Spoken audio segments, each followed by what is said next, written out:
You can imagine it yourself, can't you? A very big day is looming. The world is going to be looking at you. You are on the world stage, and everything you do, every neon sort of blink, everything will be criticized and looked at in great detail. This is, of course, the concern of our Queen, Queen Camilla, literally on that very big day of May the 6th, of the coronation of her husband and our King, King Charles III.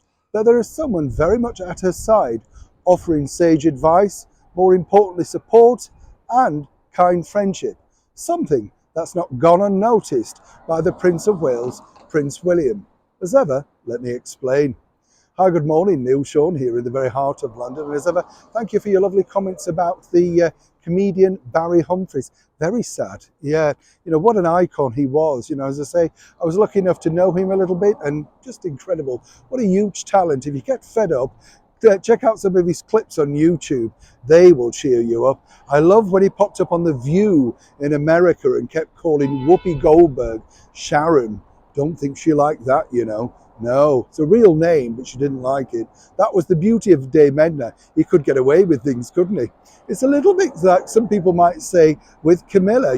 She's a great sport, great fun, but according to a very good source close to the Queen Camilla now, she's rather nervous, as one can imagine, about the forthcoming coronation.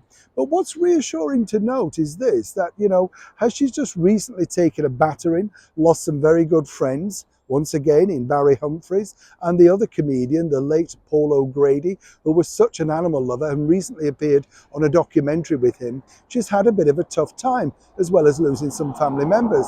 So nice and reassuring to see that her son, Tom, decided to speak out in her defence, although thinly veiled, there he was supporting his mother. But according to a very good source, she's leaning more and more on the Princess of Wales, Catherine, having, of course, like we all have, missed the sage advice and, stalwart approach of Her Majesty the Queen. Now, this apparently has not only cheered up the King, King Charles III, but also the Prince of Wales, Prince William. And as we told you the other day, you see, this really goes against the story that Prince Harry has circulated in his book about how he and William had such a tough time with Camilla. I'm sure there were certain elements of that, as I say, and it's his story, his version, his truth, as the new American thing is, about exactly, what you want to say, whether it's the right thing or not.